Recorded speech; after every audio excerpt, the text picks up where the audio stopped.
Allahumma arhamna bil Qur'an.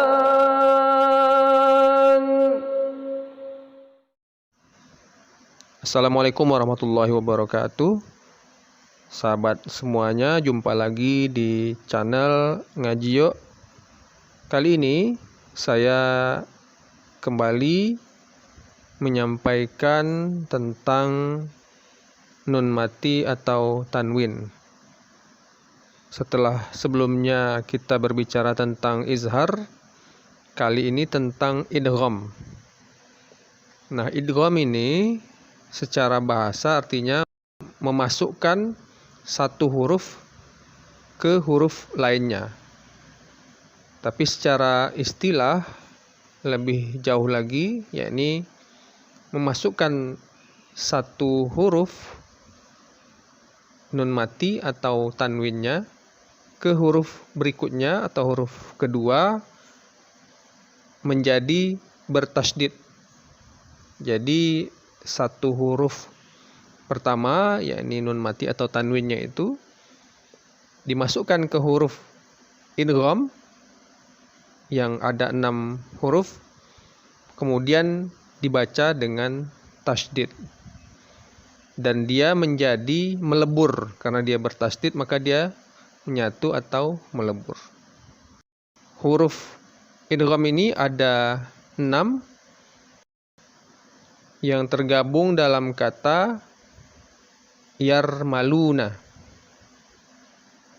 Yarmaluna. Kita eja yarmaluna.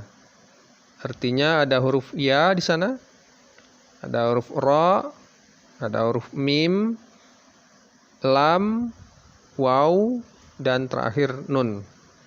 Itu kalau digabungkan antara kedua bagiannya. Nah, memang idgham ini ada 2, yaitu yang pertama idgham bi gunnah atau kerap juga disebut dengan idgham ma'al gunnah. Kemudian ada yang disebut dengan idgham bila gunnah atau idgham bi ghairi gunnah, idgham ghairi gunnah gitu. Nah, idgham bi gunnah itu ada 4 huruf, yakni huruf ya, kemudian huruf nun, kemudian huruf mim, dan selanjutnya huruf waw. Bisa disingkat dengan yanmu. Yanmu.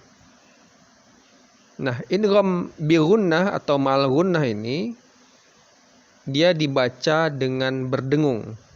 Jadi idgham itu artinya memasukkan, ya tadi. Bi artinya dengan, kemudian gunnah dengung. Memasukkan dengan dengung, ditambah dengan dengungnya. Sama dengan ma'al gunnah juga, idgham ma'al gunnah. Ma'a itu artinya bersama, gunnah itu artinya dengung. Jadi idgham ma'al gunnah sama dengan idgham bi gunnah, artinya memasukkan satu huruf kepada huruf lainnya dengan adanya dengung, dengan adanya gunnah.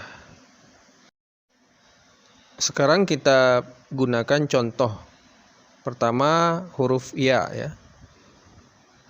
Contohnya adalah hisabai yasira. Ini contoh tanwin bertemu dengan ya. Ada huruf ba tanwin bertemu dengan ya. Nah, karena dia gunnah, maka pertama dia ada idghamnya. Idghamnya memasukkan tanwin itu kepada ya. Jadi tanwinnya tidak dibaca tanwin, tetapi dimasukkan sama dengan huruf ya-nya. Jadi bukan dibaca hisaban yasira,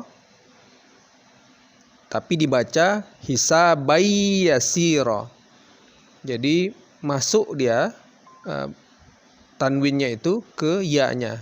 Tanwinnya menjadi lebur, menjadi hilang, ditasydidkan, dileburkan bersama ya-nya. Kemudian yang kedua, karena dia bi gunnah atau ma'al gunnah, maka dia dibaca 2 harakat. Jadi agak lama di sana ya, tidak langsung dibaca iya-nya. Hisaban yasira. Jadi tidak boleh dibaca misalnya hisaban yasira. Nah, itu 1 harakat cuma. Dia harus 2 harakat. Selanjutnya karena dia gunnah maka dibaca dengung. Hisaban yasira. Gitu.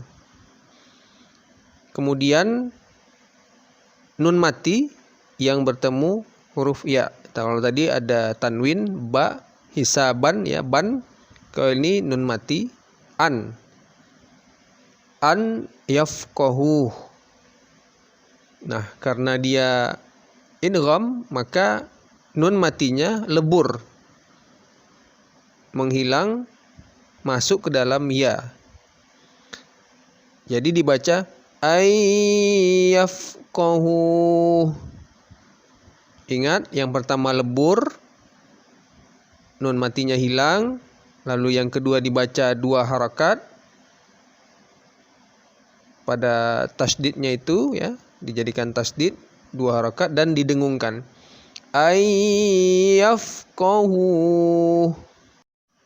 Sahabat Al-Quran, dalam ilmu tajwid ada yang disebut dengan istilah idgham naqis.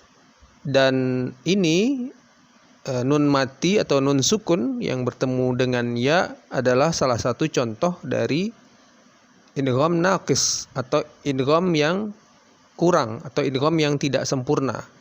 Lawannya adalah idgham kamil atau idgham yang sempurna. Tidak sempurna di sini karena unsur meleburnya itu tidak benar-benar lebur. Jadi masih ada nuansa nunnya. Ai-nya itu ada nuansa dengung dari nun matinya itu masih ada, walaupun sebenarnya dia lebur. Cuma leburnya kepada ya dia tidak sempurna. Makanya dalam bacaan Imam Hafs ada istilah idgham naqis. Kemudian huruf yang berikutnya adalah nun. Contohnya amilatun nasibah. Jadi tun masuk idgham kepada na. Tanwin huruf dhammah, baris dhammah masuk ke nun yang bertasdid di sini ya. Amilatun nasibah. Jadi dia yang pertama dimasukkan, ada idghamnya, kemudian didengungkan dan dibaca 2 harakat. Amilatun nasibah. Jadi ini adalah contoh dari idgham kamil atau idgham yang sempurna. Berbeda dengan ya tadi ya. Nun ini adalah idgham yang sempurna. Mungkin dalam kesempatan yang lain kita berikan contoh-contoh yang lain. Jadi bukan hanya pada huruf-huruf idgham ini saja, tetapi juga ada idgham yang lainnya ya, yang sama hurufnya gitu ya. Nanti kita kaji lagi atau kita terangkan pada pertemuan-pertemuan berikutnya. Kemudian nun sukun bertemu dengan huruf nun juga. Lan nadkhulaha. Ya. Ini sama dengan yang tadi ya.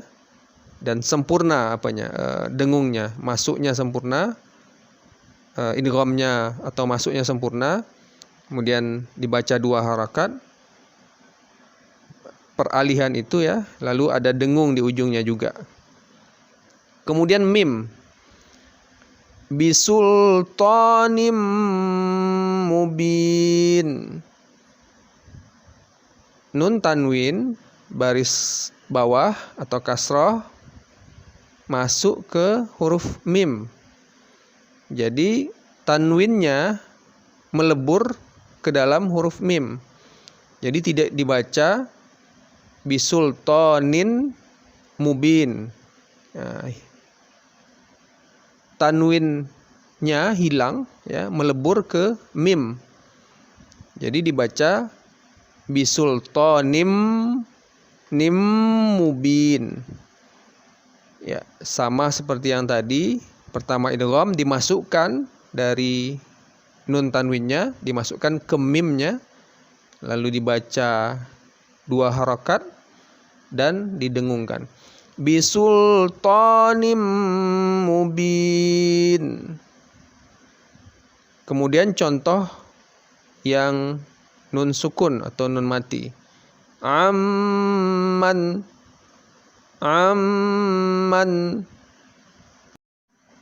Sahabat Al-Quran berikutnya huruf waw. Contohnya khairu wa abqa. Khairu wa abqa. Run, tanwin huruf dhammah, baris dhammah masuk ke waw. Jadi tidak dibaca run, tetapi ru, masuk kepada wawnya. Ada di situ idghamnya atau memasukkan ke huruf waw atau huruf berikutnya. Lalu dibaca 2 harakat dan didengungkan. Berikutnya contoh waw juga tetapi dengan nun sukun atau nun mati. Min warai. Min warai. Min, nun sukunnya tidak dibaca min tetapi miu, langsung miu. Nah, gitu. Sama seperti di huruf-huruf lainnya, dibaca 2 harakat dan didengungkan atau digunnahkan. Sahabat Al-Quran berikutnya idgham bila gunnah atau idgham bi ghairi gunnah. Dia idgham tetapi tidak ada dengungnya. Hurufnya 2 saja, yakni ra dan lam. Jadi apabila nun mati atau tanwin bertemu huruf ra atau lam, maka dimasukkan, diidghamkan, tetapi dia tidak ada gunnahnya. Ra lam ini sering juga diistilahkan dengan rol ya. Kalau tadi ada yanmu ya, ada 4 huruf yang bi gunnah atau mal gunnah, sementara bila gunnah atau bi ghairi gunnah ini ada rol atau ro dan lam. Contohnya adalah ghafurur rahim. Ghafurur rahim. Jadi run ya, tidak dibaca run tetapi masuk dia ke dalam ra berikutnya, langsung melebur dia, tetapi tidak boleh dibaca dengung atau dilamakan. Jadi kalau dibaca ghafurur rahim, itu keliru atau salah, karena dia tidak boleh didengungkan. Dia hanya masuk kepada huruf berikutnya dan yang huruf sebelumnya dihilangkan, tanwinnya dihilangkan, lalu masuk ke huruf berikutnya, tetapi tidak boleh didengungkan. Lalu contoh lainnya adalah nun mati. Kalau tadi yang pertama adalah tanwin, sekarang nun mati bertemu dengan ra. Mir rabbir rahim. Yang ini nun mati ya, nun sukun bertemu dengan ra. Rabbin tanwin ya, bertemu dengan ra juga. Jadi 2 sekaligus rupanya ini. Sama dibaca ya, dimasukkan atau diidghamkan kepada huruf berikutnya, tetapi tidak didengungkan. Jadi tidak boleh dibaca mir rabbir rahim. Bacanya juga susah ya. Jadi cepat, harus dibaca cepat. Mir rabbir rahim. Langsung ya. Dimasukkan, dileburkan nun matinya dan tanwinnya, tetapi tidak boleh didengungkan. Selanjutnya yang kedua huruf lam. Mata'allakum an tanwin bertemu lam. Dimasukkan, annya tidak dibaca tapi dibaca al. Masuk dia ke huruf lamnya tetapi tidak ada dengung. Malalubada sama, dimasukkan ke huruf berikutnya tapi tidak didengungkan. Lalu hudal lil muttaqin. Tidak dibaca hudan tetapi langsung hudal karena dia idgham tapi tidak ada dengungnya. Rizqal lakum. Tidak dibaca rizqon lakum tapi rizqal lakum dan tidak ada dengungnya. Tidak boleh dibaca rizqal lakum. Nah, itu lama bermakna dengung dan itu tidak boleh. Sahabat Al-Quran, demikian saja video kali ini. Mudah-mudahan bermanfaat bagi sahabat semuanya. Terima kasih. Assalamualaikum warahmatullahi wabarakatuh. Waj'alhu lana hujjatan ya